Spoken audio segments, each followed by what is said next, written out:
Let's talk about the running. I wish someone many years ago when I started running showed me this. This makes so much sense. This video is for anyone who is about to start running or start running and want to take their running to the next level. It applies to any endurance sports as well, but we'll focus on the running today. Hi guys, my name is Leszek Stelmachowski. I'm the head coach here at Fitness Soul, and today we'll talk about running. This is Running 101. Running is amazing. Running is cheap and it's accessible and everyone can do it. And we all should be doing some kind of running, but sometimes.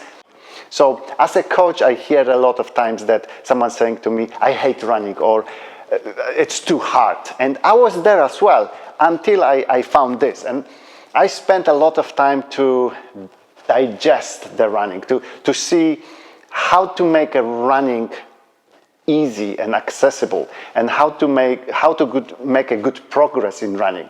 My background is not in running. I've been into the team sports like handball for many years, but then I got into the strength and conditioning world, and I've been doing this for the last 15 years. And I did a couple of Ironmans and events, and that's how I think about the running. So the question people ask me a lot is, how do I train for running?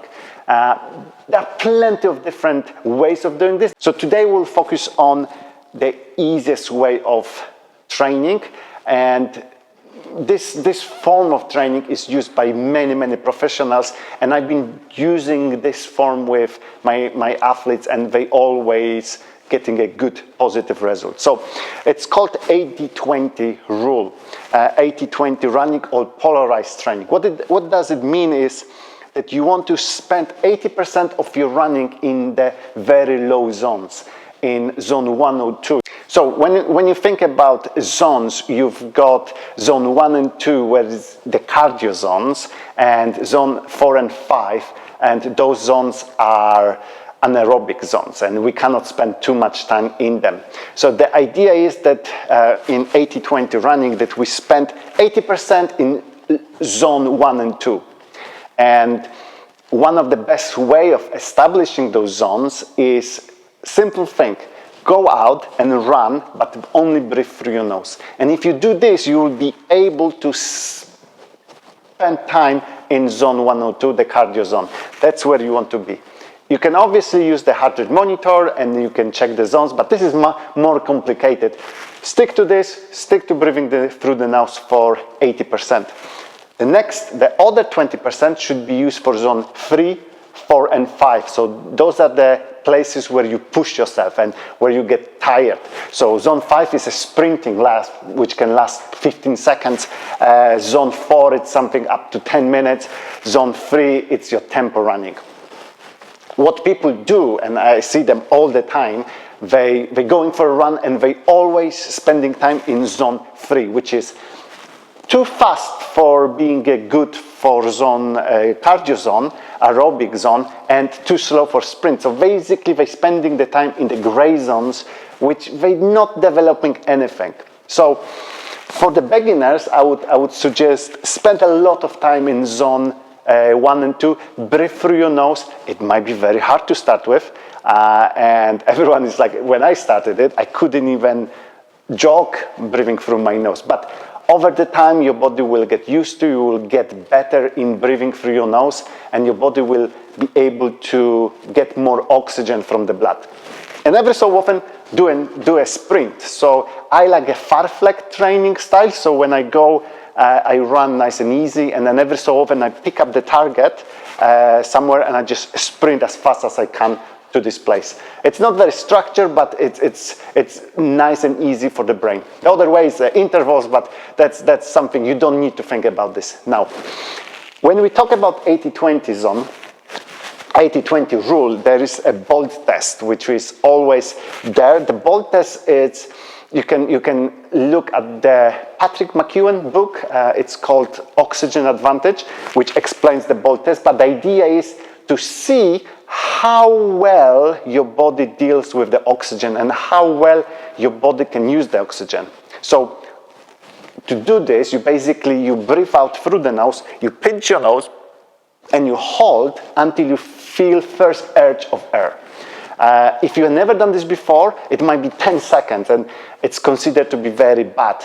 But you can train by breathing through your nose all day, and Patrick goes into even ask people to put the tape on the mouths when they're running or when they're sleeping.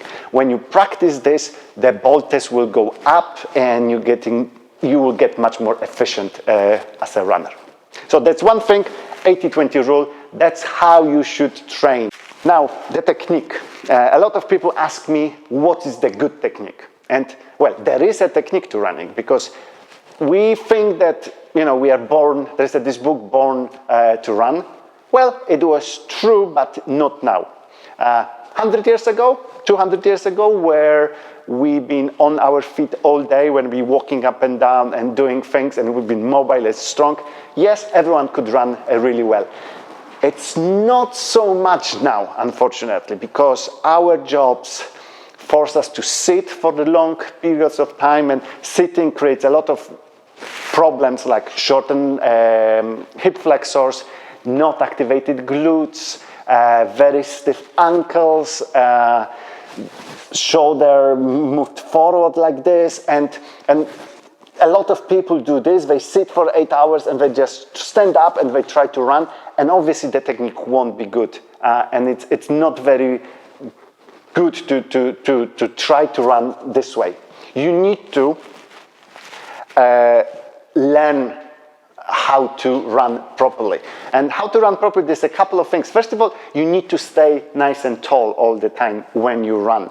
The second thing, you're trying to keep the shoulder blades back. So it's a natural posture. Then you're trying to use the momentum, the gravity, to use momentum. So you want to lean forward when you run, not from the hips, but from the ankles. And you want to keep the cadence quite fast, so your feet, they don't spend too much time on the floor. And it's very easy to say that, but it's hard to achieve, especially if you've never done this before. There are forms, there are practice drills you can do, like a skipping and stuff. But again, I think we need to step back a little bit and look at your general strength. So we've got the strength of mobility here.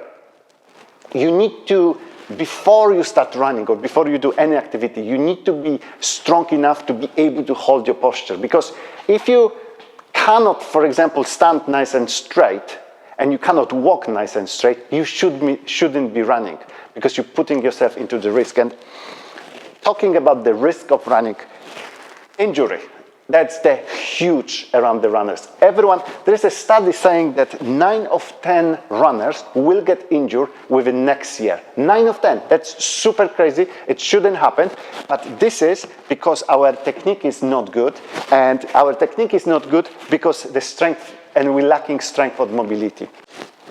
So what I mean by strength of mobility is just, I don't think, we can think specific, and everyone likes to do specific strength on mobility, which is like just for runners, to activate this little muscle there or little muscle there. But I don't, you are the beginner, you don't need to think about this. You need to have the non-specific strength for mobility.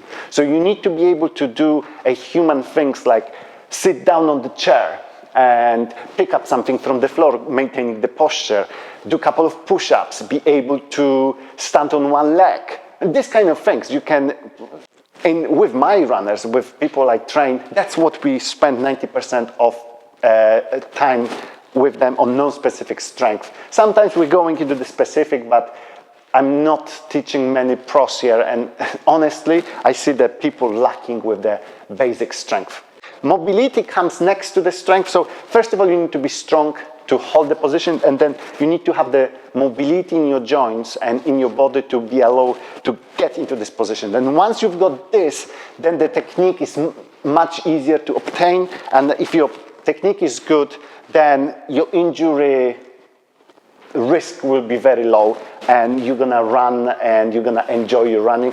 Add to this 80-20 rule and you're ready to go, and that's it. This was running 1-to-1. Enjoy it, go out, and if you've got any questions, just let me know. There will be some more videos about a specific strength and mobility, and also the technique. And I will look at the how to train and the 80-20 rule in the more details later.